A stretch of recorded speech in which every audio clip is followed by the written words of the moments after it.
So now we've reached the stage where we're going to look at all of the different exercises and things that you can try that's in your workbook. So this is where we look at how we build our confidence. So I'm going to talk you through lots and lots of different kinds of activities, and hopefully this will clarify and help you to choose an activity that you fancy doing right now.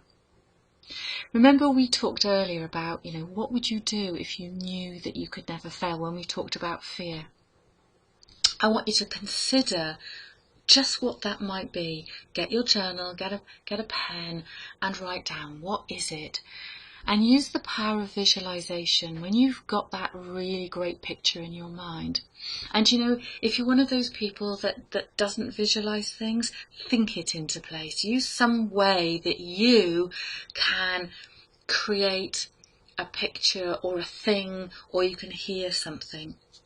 And then I just want you to make it bigger and brighter and bigger and brighter, and think, what do you have to do next? So this is a lovely, lovely exercise. What would you attempt to do if you knew you couldn't fail? This is always a good one for the starting point of your confidence workbook. Where is your confidence now? If you don't know where your confidence is now, how will you ever know when you start doing all the exercises how it's increased? And it's something that you can, just every single day say, where's your confidence? And even if you had a day where you said, my confidence is 10, I'm feeling amazing, I'm going to rock my world. The following day you may wake up and say, ugh, my confidence is at 3 and I really don't feel like whatever. That's fine. Keep a track of where your peaks and troughs are, and have a look at what's going on around your day. What kind of people are in there? Do you have energy vampires around you? Did you have a bad night's sleep? Our confidence is affected by all sorts of things. Even something as simple as not drinking enough water that's leaving you dehydrated can make you feel rubbish. So every day, just make a note. Where are you on a scale of 1 to 10? Where is your confidence? And this will help you become really, really aware of how you're feeling. Because if you wake up in the morning and you're feeling a rubbish 3, and there was something that you could do to perhaps make it to a 6 or 7, when you step out there and you're pushing your brand and you're showing people that you are energized and motivated and inspiring, that's what they're going to see. So it doesn't matter if you start the day feeling rubbish, you can do things to improve it. So every day, just for the next 6 weeks, where's your confidence? Now you already know that I love journaling, and there's lots and lots of different ways that you can build yourself a confidence journal.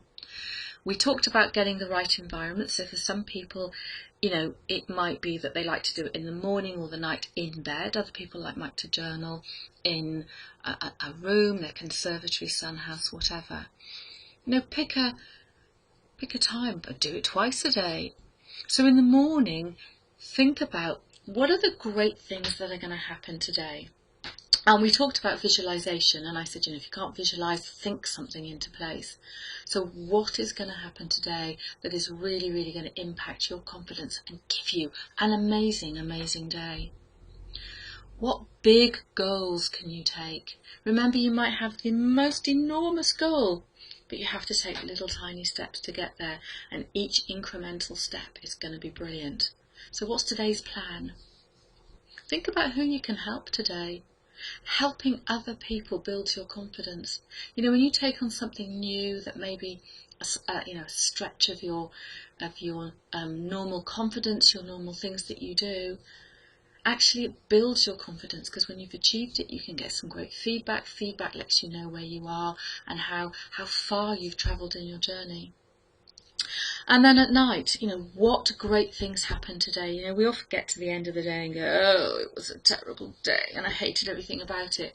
And actually, when you start thinking about some of the great things that happened, actually some good stuff was there. So what happened today that was great? What happened today that was good for you? And it might only be that you had a lovely conversation with somebody at the coffee machine. Or it might be that you were trying to find a parking space and there, just right in front of you, the parking space appeared. So have a think. What are the great things?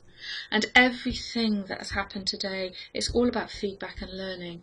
So even if you think it's rubbish, think about what you learned from it and how you might do it differently. And you know what? What is the point of holding grudges? Grudges actually do squash your confidence. So forgive yourself. If you've done something and perhaps you're not particularly proud of it, just forgive yourself. And if you perceive that someone else has done something for you, forgive them. So keep this confidence journal going. We talked at the beginning of the module of having a personal branding journal that was just for your personal branding journey. So your confidence journal is part of that. So start the habit and keep it up. I love this Eleanor Roosevelt thing. Nobody can make you feel inferior without your consent. Remember, we all make choices about how we want to feel. When I'm stamping my feet and I'm having one of those, ooh, yucky, yucky, yucky days, actually that's my choice. And unless I choose to change that and change my state and smile and do something that makes me feel good, I will continue to feel doubtful and inferior and lacking in confidence. So something else for your journal is, what does confidence mean to me? What does confidence mean to me? How can I be more confident? What does confidence mean to me? Remember we talked about people who had low confidence and people who had high confidence. Well, go back to that and just reevaluate what each side of that kind of balance is, and think about what confidence means to you. So going back to the low and the high confidence people, what does your confidence person say? What do they talk like? What kind of words do they use? How do they walk? What's their body language? And when other people see you, what do they see? What do they hear? What do they know about you? What do they know about you and your brand promise because of the way that you project your confident self? So what is that? Paint that picture. Again, visualization. It is so, so important that you see it, you feel it, you smell it. And here's something that's really, really important. Instead of thinking of, I will be doing something, you talk as if you're already doing it. I am a something. I am doing such and such. Because however you look at it, if you say you're going to do something, it's in the future, it's in the distance. And it may be that you're not doing it yet, but hell, that doesn't matter. See it in your mind's eye as if it were real, if you were actually doing it now, as if the people around you knew that this is what your personal brand stood for. The bottom line is, confidence is vital to your personal brand. So see it, believe it, know it, feel it, act it out, choose to be as if your personal brand was already built and other people are seeing this amazing thing when they see and they meet you. So paint a picture. Remember we talked about who we were going to see on the other side of the screen? Well, create that picture, draw it, write about it, visualize it, see it, smell it, create the picture of confidence that you want. What goes into the picture? What attributes does the picture have? And if that old picture just keeps coming back at you, do you know what we can do? We can get it and we can make it black and white, and we can shrink it and we can send it further away from us, and we can screw it up in a ball and we can chuck it in the bin. It's all about tricking your mind. You've heard that thing, fake it till you make it. Well, when that old picture comes, just kind of crush it and step into a bigger, brighter, beautiful picture that you create for yourself. And look at that picture of the lady on the screen. She is smiling. Smiling builds confidence. If you smile, it will change your entire physique. It will make you feel better about yourself in a second. So paint a picture of the confident you. Preparation is king.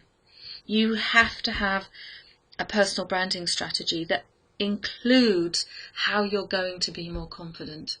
If you're going to go to a meeting, do your homework. Who's going to be at that meeting? What do you need to know about them? What do you need to know about what that person does? If you're unsure, make a list of questions that you would like to ask. Maybe other people will ask those questions. You can tick them off your list. But make a list of questions. Google people. If you're going to a meeting and it's a senior board meeting and it's generally going to be perhaps a load of guys and you're a female, have a Google of them, find out what they're interested in. You might not be interested in the fact that they follow some football club, but you could certainly ask them some questions about it. People love to talk about themselves, so find out a little bit about them. If you see them that they've posted a blog on something, read the blog and tell them what you think about it and ask them some questions about how did they come to that conclusion. So preparation is king. And if all else fails and you haven't and don't know about these people, ask them some questions. Like I say, people love to talk about themselves. So preparation, be prepared. Preparation is king.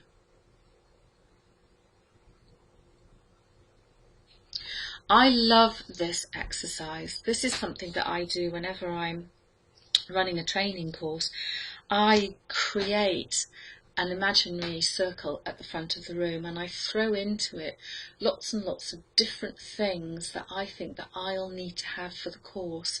And then I stand inside the circle and I just let all of those great feelings wash all over me. Now you can do this exercise in a number of different ways. You can stand in your bedroom and think, what have been the things that have troubled me in the past? And it may be that you've previously done some kind of presentation and it all went horribly wrong. Well, think about that situation and then think on the other side, what would have been better for me? What kind of resources would I need? Well, preparation would have been one, and I needed to have had a better night's sleep, and I needed to have confidence and self-belief, and I needed to have read up on something. Whatever it is, draw the circle in your bedroom and put in those things that you need for that particular scenario. Stand in your circle and feel it, see it, smell it, taste it. Let all of those things wash over you. Then step out of the circle and then think of a time when you're going to need those resources in the future. Now step back into the circle. Let all of those great things all come to you again. Now if you want to, you can anchor the feelings. So anchoring is where maybe you get a thumb and a finger, and while you're feeling all that positive, highly energized, feeling amazing, confident feelings, and you're making it bigger and brighter and you're seeing it and smelling it and feeling it, squeeze your fingers together. And as the picture starts to fade, step out of the circle. Now, when you need those resources again, you can do the anchor, squeeze the finger and the thumb together, or you can throw down the circle of confidence. Nobody needs to know that you've got a circle of confidence. You could be walking down the corridor and you could imagine that halfway down that corridor on your way to the presentation is your circle. And as you walk down the corridor, you're zapped, you're in the circle of confidence, you feel it, you smell it, you walk on and you walk into your presentation. You can use this in any way that you like. And it is amazing and it works and I love it. So please try it. Now desk is a way of holding assertive conversations. And desk stands for describe, explain, specify and consequences. So in describe, you're describing the problematic behaviour. Think of an occasion where, you've had a conversation with somebody and it didn't go to plan. So describe the conversation or the behaviour and be very specific. Don't be judgmental. And it is about the facts. It is not about how you think about it. It is the facts. Now, when you have the facts of the situation, if you want to explain to somebody about how this feels. Remember, you're expressing how you feel. Remember, we talked about I statements. And nobody can make you feel anything. You make the choice to feel yourself. So when you're coming back to the problematic behaviour, you describe the behaviour very factually. You express how you feel using I statements. And then you specify what you want to happen. And then you can set out what the consequences might be if whatever it is didn't happen. And this is a great way, when we talked about planning, this is a great way to plan great conversations. So something has happened or something is coming up that you would like to have a conversation about. So you describe factually about what you want to have happen. You explain how you feel. I feel very frustrated when you. Specify what you want to have happen and the consequences if things don't happen. So what I'd like you to do is, thinking about that desk scripting, is I want you to write out your desk script. So remember, describe, express, specify, consequences. And what I want you to do is I want you to do a number of things. So in your journal, write out the challenging situation, go through the desk bit, sleep on it.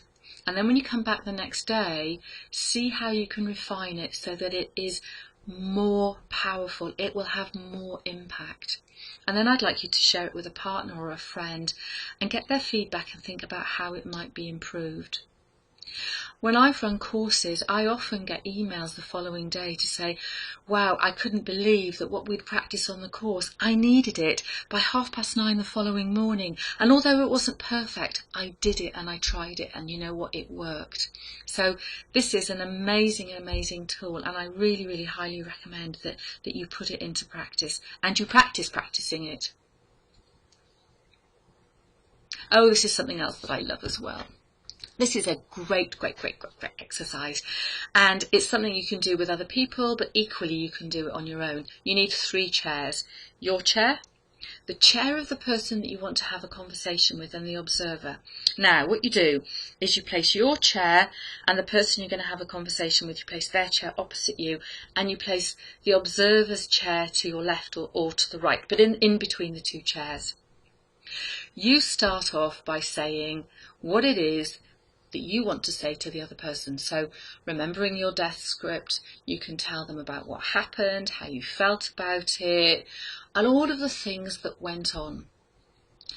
Then I want you to get up and have a little dance and do what we call break state. So, click your fingers, do something else. Now go and sit in the chair that belongs to the person you want to have the conversation with. And I want you to take a leap of faith here and become that other person. Pretend you are them. Feel what they feel, know what they know, and I want you to have the conversation back to yourself. And I want you to be that other person, and I want you to respond as you think that other person would respond to you. When you've done that, get up, click your fingers, have a little dance, break state. Now go and sit in the observer's chair. Now this is your opportunity to be a third person, to someone who is not involved. And I want you, as the observer, to give both people advice. Now believe you me, from the observer's point of view, this is amazingly powerful. You will have seen you doing what you do. You will have been the other person doing what they do. You will have heard both sides of the argument, and you will just magically, and believe you me, you will magically know what advice that you can give to both of these people. And like I say, it's a great exercise. You could do it with somebody else, getting them to instruct you and guide you, or equally you can just do it privately somewhere. And it's a great way to prepare for future perceived tricky conversations, and it builds your confidence.